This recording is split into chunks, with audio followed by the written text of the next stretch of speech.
and how the best move they made proved to be their biggest mistake. We'll explain right off the top. And the move has been made in Philly. But what happens if this doesn't work? Which one of our crew says it definitely won't. And then the Buckeyes back in. But will this prove to be the worst decision college football made all year long? Answers to those and other questions as we get up with you, starting right now on a Thursday from the Seaport. Greeny here and the crew ready to go. Heather and Paul will be along in just a few minutes, but our NFL crew will start the conversation today. Neek and another turtleneck today. That's 2 this week. I like it.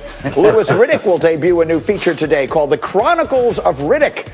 And Adam Schefter is along, and we have late-breaking news from his basketball fantasy team. All that and more as we get this thing started with what we are calling must-win weekend. And it kicks off with tonight. Patriots, Rams, a big one. New England, 6-6. They've made an NFL record 11 straight playoff appearances, but they have just a 13% chance of getting in. They need a win. Then the Giants and Cardinals Sunday. A must-win for both. Arizona has lost 3 straight. A loss would drop their playoff chances down to 24%. It's a huge game. And finally, the Bucs back off a bye, taking on Minnesota, battling for the final wildcard spot. Tampa has lost 3 out of 4. They desperately need wins. Here's their coach, Bruce Arians. Just getting in the dance. You know, we've been a 1 seed and won it. We've been a 6 seed and won it. So this year, especially with no fans, the home field advantage is really going to be out the window. It's just going to be lining up and playing in empty stadiums. So it's that what's been a big part of the playoffs in the past is home field advantage. I don't think it's going to be an advantage this year. So it's just a matter of getting in.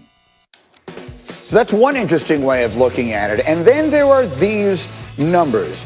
Tom Brady has unquestionably been better this season when Antonio Brown has not been on the field. You see the numbers there, the QBR, the completion percentage, everything else is better. And Brady has 4 touchdowns to 4 picks with AB on the field compared to 24-7 without. And as I bring the crew into the conversation here this morning, again, Neek and D. Wood is here and Louis Riddick, let me share one of the factors in this has been the absence, believe it or not, of Scotty Miller.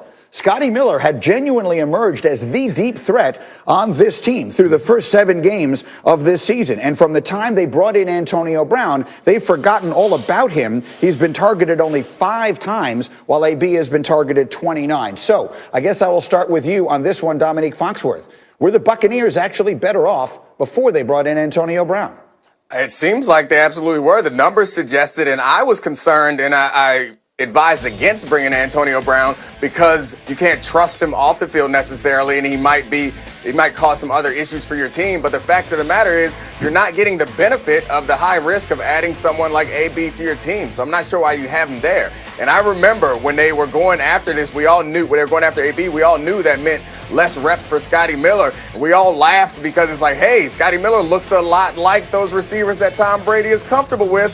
However, he doesn't play like them. Scotty Miller, as you mentioned, is the deep threat guy that breaks this offense open, and I'm sure AB is capable of doing those things, but for some reasons it's not coming together. Maybe it's the teams they're playing, but right now I don't think AB is worth the risk of having him on the roster.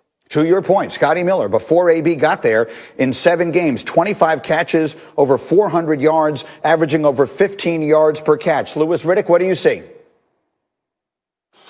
Yeah, look, Scotty Miller has been dealing with some injury, but you're right. Look, he's a guy who had emerged and someone who had become a legit home run hitter for them. And it is disappointing that you have seen his production kind of fall off a cliff. I'm hoping they're able to work him back into it. With AB, look, there's been some shots that really, in football games that he has been playing in, that really have nothing to do with him in terms of them not being able to hit on him, that Tom has just flat out missed them. I think overall, I'm not going to focus too much on the fact that AB is a direct cause of this offense not being as efficient as far as Tom Brady is concerned since he has been there. I'm not going to say it's just him. I'm going to say overall they haven't been executing very well at all. And defensively, you saw what happened to them against Kansas City. They just got taken apart, and they're going to have to adjust some things that way. But they need to get Scotty Miller back going. Tom does need to. He looked bad on the Monday night game that we had down there recently against the Rams. And they overall better start playing better, or they're going to be on the outside looking in. It's a fascinating way of looking at this as well, and we can spend a little time on it later. With so many of these acquisitions feeling as though they were Brady-driven and some of them not working out so well. Maybe AB is not. Maybe Leonard Fournette has not done much. Damian Woody, what are we seeing there in your old quarterback, Tom Brady, and the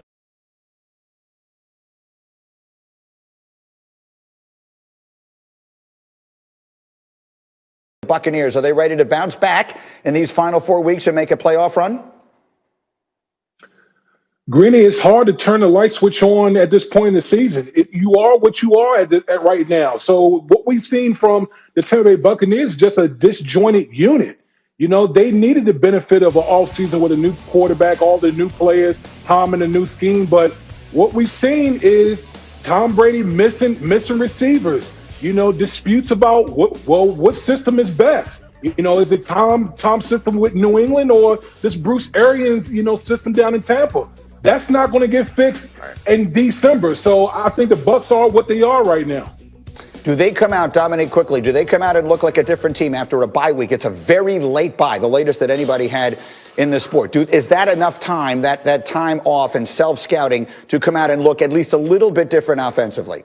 I don't think so. I think that you are who you are, as D would say, and he called them a light switch team. I think that's right, is they kind of flick it on sometimes and flick it off. So they might have a great game like they did against the Packers, which is really the only NFC contender that they've beaten. And they played other NFC playoff potential teams, and they've lost to them, most embarrassingly, to the Saints. So I don't expect much from this team going forward. I think that this partnership hasn't really been a partnership between Brady and the Bucs. The best thing that you can have in a partnership is a give and a take and someone to control your worst impulses. It doesn't seem like that's happening in Tampa Bay. It feels like Brady kind of gets to make the front office decision. He kind of gets to make the game plan decisions. He's making the decision where you throw the ball. And obviously, I don't know exactly what's happening down there, but Bruce Arians seems really uncomfortable with the way this team is going. And the only person he seems to be pointing a finger at or kind of tilting his head towards is the Hall of Famer, the greatest of all time, Tom Brady.